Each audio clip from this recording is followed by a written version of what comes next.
In a world where music is the universal language, one dream and two audacious founders shifted the boundaries of how we listen to tunes.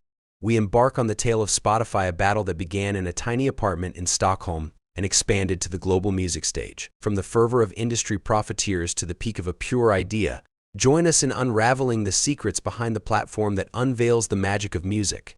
So sit back and get ready for a journey into the heart of music's digital transformation, where a lasting moment is created.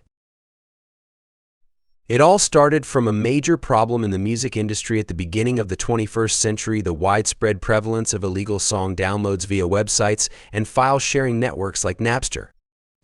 This caused significant revenue losses for record companies and artists. Daniel Ek, a young Swedish programmer, was intimately familiar with this challenge. He worked for a software company commissioned by record companies to hunt illegal downloads. But Ek realized that this method was not effective. At the same time, Martin Lorentzon, a Swedish entrepreneur who had previously launched a successful startup in the e-commerce sector, was engaging with a similar problem.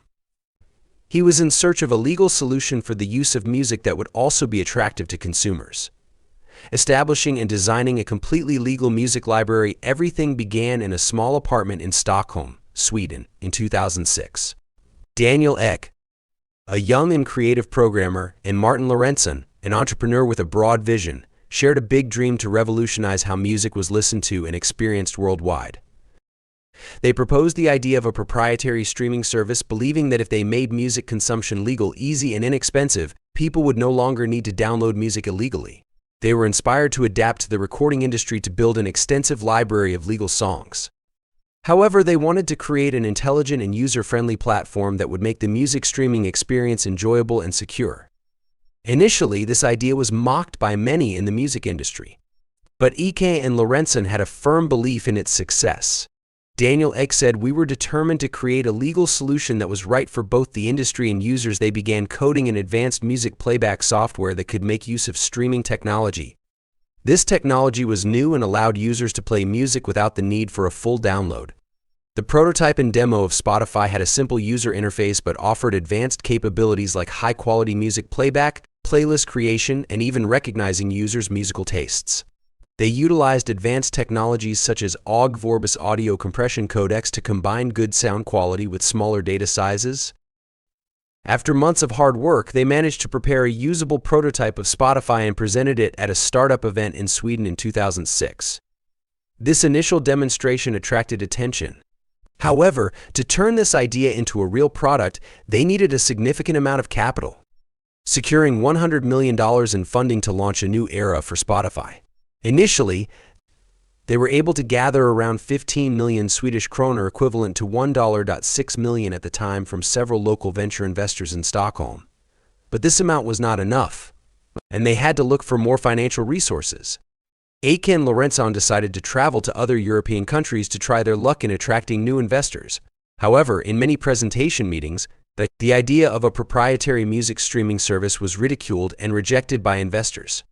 Martin Lorentzon comments, "Many thought we were crazy to want to offer music for free." However, they eventually managed to attract elite investors from other countries, such as Belgium and the Netherlands.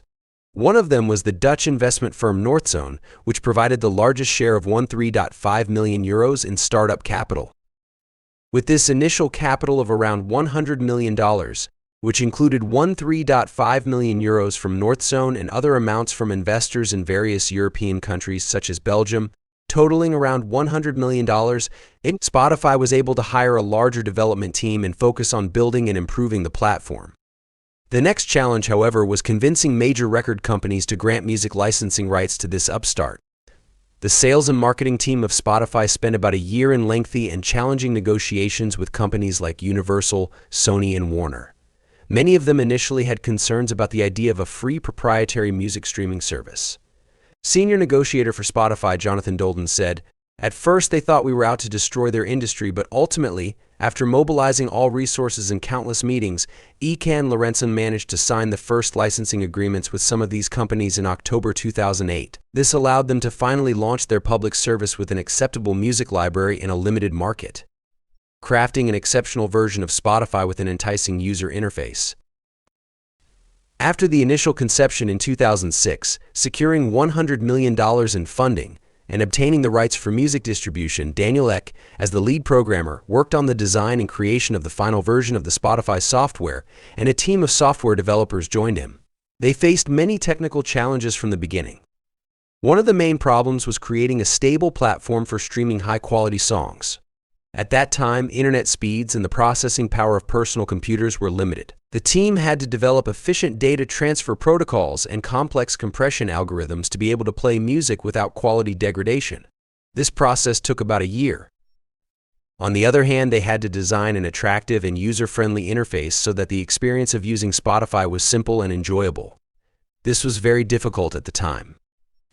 Martin Lorenzon explains right from the start, we wanted to create an excellent streaming experience so that people no longer needed to download music. For this to happen, the design and development team had to integrate different elements such as the music player, song library, playlists, search capabilities, and other features. After about 2 years of effort, they were able to release the initial version of Spotify for desktop environments in 2008, but this was just the beginning of the journey. After the initial launch, the team had to develop various other versions of the software for different devices, including mobile, web, and gaming consoles. They also continuously improved security, stability, and performance. It was November 2008 when Daniel Ek and Martin Lorenzon waited with bated breath for user reactions to their newly born product Spotify. After years of effort, the music streaming platform was finally launched in Sweden, the UK, France, Spain, and Finland. At the beginning of Spotify's launch in 2008 in some European countries, the reception of this new music streaming service was very limited.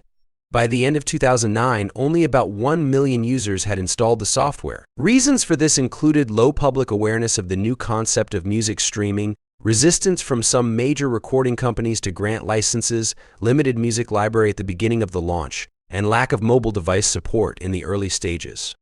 However, the Spotify team was not discouraged by this situation and continued with marketing efforts and product improvements.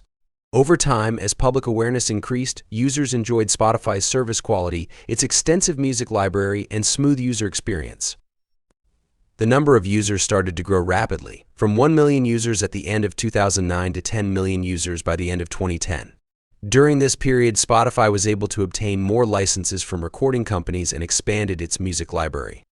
They also introduced the mobile app version for users in 2009.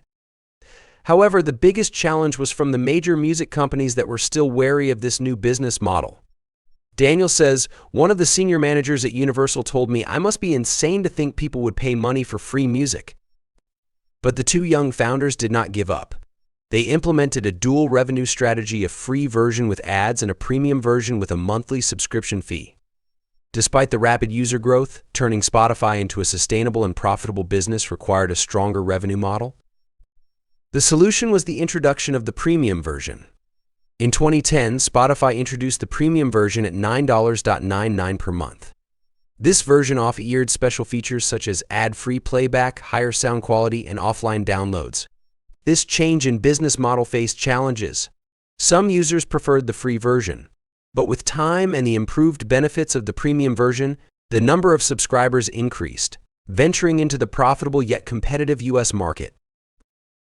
After success in Europe, the next big challenge for Spotify was entering the lucrative but competitive US market. Securing licenses from US record companies was a difficult and challenging process that took 2 years. After lengthy negotiations, Spotify finally managed to launch its service in the US in July 2011. The reception by American users was remarkable from the start, with Spotify attracting 3 million paying subscribers in the first year. Martin Lorenzon says, suddenly we found ourselves in a tough battlefield with powerful rivals. But we continued to focus on optimizing the user experience and creating deep connections with artists and the music industry. Spotify had to adopt a strong marketing strategy to attract new subscribers in America. They launched extensive television and digital advertising campaigns focused on young people and millennials. They also tried to attract American users by offering combined packages with popular services such as Hulu and Showtime. Furthermore, they collaborated with major companies like Philips and BMW to integrate Spotify into their products. One of Spotify's winning cards against competitors was their unique ability to garner the support of music industry stars. They did this by offering very attractive conditions to singers in exchange for exclusive rights to stream their works. For example, Spotify managed to release the new album of the pop superstar of the country, Lady Gaga, in the first year of entering America by obtaining the exclusive right of distribution, which was a major blow to the then formidable rival radio. Spotify was also able to offer a fairer share of revenues to artists than its rivals, which made it very attractive to them and encouraged them to be exclusive with their content on Spotify. Meanwhile, another formidable competitor was waiting for them, Apple. Apple, always known as a market leader, launched the Apple Music service, which was a big blow to Spotify. This service, with its very beautiful visual design and integration with the Apple ecosystem, attracted many users. Martin Lorenzen says, "We were pleased to have a competitor like Apple, but we had to try much harder." On the other hand, Amazon and Google also offered free music streaming services to attract users to their ecosystems. The Spotify team worked around the clock to introduce new features. The biggest trump card for Spotify against its rivals was the development of artificial intelligence algorithms to suggest music based on user tastes. Its ability to create a personalized user experience through advanced algorithms was unique. Ben Falk, a user from London, said, "Spotify has become my most knowledgeable music friend who suggests the best songs for me at different moments." Many music experts believe that no other service had the ability to suggest suitable songs at different moments like Spotify did.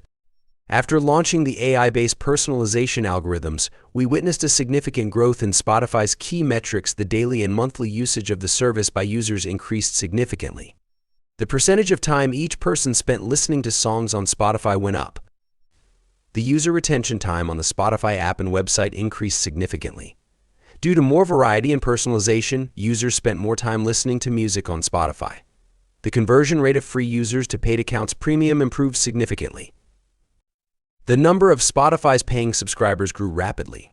With the sale of premium subscribers and advertisements, Spotify earned a huge income, and the share of its shareholders was increasing day by day. Spotify had reached its highest value. Artificial intelligence was the key to Spotify's unprecedented success in those years. Artificial intelligence was the key to Spotify's unprecedented success in those years. Today, Spotify is a complex platform composed of millions of lines of code and hundreds of servers around the world, constantly being developed and optimized. Daniel Ek says, "The most important lesson for us was that if you want to build a really good product, you have to continuously improve it and go beyond user expectations."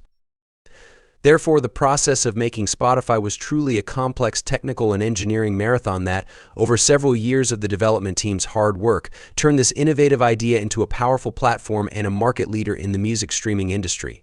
Today, after a decade of operation, Spotify, with over 180 million paying users, is the largest music streaming platform in the world, and it continues to achieve impressive growth and advancements on a global scale. However, the story of competition between platforms continues.